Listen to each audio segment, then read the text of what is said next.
আসসালামু আলাইকুম আরহামতুল্লাহ। যশোর বোর্ড 2019 সাল এর কানেক্টরস অ্যান্সার করা হবে আজকের এই ভিডিওতে।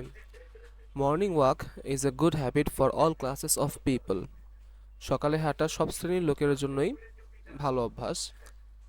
দো it is a simple exercise, A number answer হবে দো, THOUGH। দো দো it is a simple exercise, দো অর্থ হচ্ছে যদিও, যদিও এটা একটা সহজ চর্চা বা ব্যায়াম। It is good for health and mentality, B number answer হবে and. Though it is a simple exercise it is good for health and mentality, যদিও এটা একটা সহজ ব্যায়াম কিন্তু এটা স্বাস্থ্য এবং মনের জন্য ভালো। সি নাম্বার অ্যান্সার হবে বিসাইডস, BESIDES,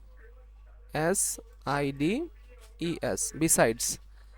বিসাইডস তাছাড়াও The morning air is fresh and free from any kind of noise and pollution. সকালের বাতাসটা ফ্রেশ থাকে, যে কোনো ধরনের নয়েজ এবং পলিউশন থেকে মুক্ত থাকে।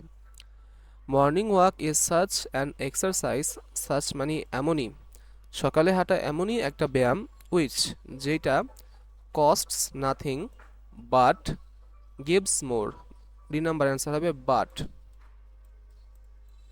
কস্টস নাথিং কোনো ব্যয় নাই, সকালে হাঁটলে কোনো খরচ নাই, বাট কিন্তু গিভস মোর উপকারিতা আছে।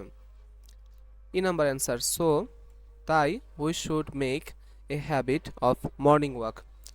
আবার পড়ি, morning walk is a good habit for all classes of people, though it is a simple exercise it is good for health and mentality. Besides, the morning air is fresh and free from any kind of noise and pollution. Morning walk is such an exercise which costs nothing but gives more. So we should make a habit of morning walk. আশা করি ভিডিওটা উপকারে লাগবে আপনাদের। ধন্যবাদ। আসসালামু আলাইকুম।